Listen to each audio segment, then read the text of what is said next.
Taking a live look at Lumen Field now, the home of the Super Bowl champion Seattle Seahawks. Less than 2 weeks after winning that world title back in February, the team was officially put up for sale. And today we learned about some potential buyers. KOMO's Claire Weber is following the newest developments tonight. Claire. Well, Molly, these potential names are current investors in the Boston Celtics and San Francisco 49ers. And as investors, they're more behind the scenes. But the one name we do know a good bit about is Wyc Grousbeck, former lead owner of the Boston Celtics. Now, as reported by Sportico today, Grousbeck has teamed up with Aditya Mittal, a current investor in the Celtics, to submit a letter of interest to Allen & Company, leading the Hawks sale process.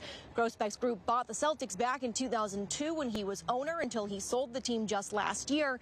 But as many in the local sports scene have pointed out, he has no connection to Seattle. In fact, none of these potential buyers do. Still, we talked with a longtime Celtics reporter who says Grousbeck is the kind of owner who would be fully invested in Seattle, even without those ties.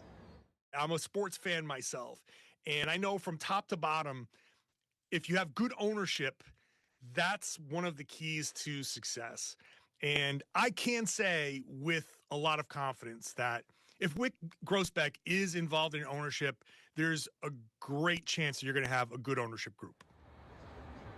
The other name on the table, as reported by Sportico, is 49ers minority owner Vinod Khosla. There is likely the possibility that there are more potential buyers who are working behind the scenes, including people who are or once were based here in Seattle, and many familiar with the sale process expect the team to have a new owner by the start of next season. The sale of the Seahawks is expected to be in the $8 to $10 billion range, which would make it the most expensive sale in NFL history, officially topping the 2023 sale of the Washington Commanders, which sat just over $6 billion. Live here in Seattle tonight, Claire Weber, KOMO News.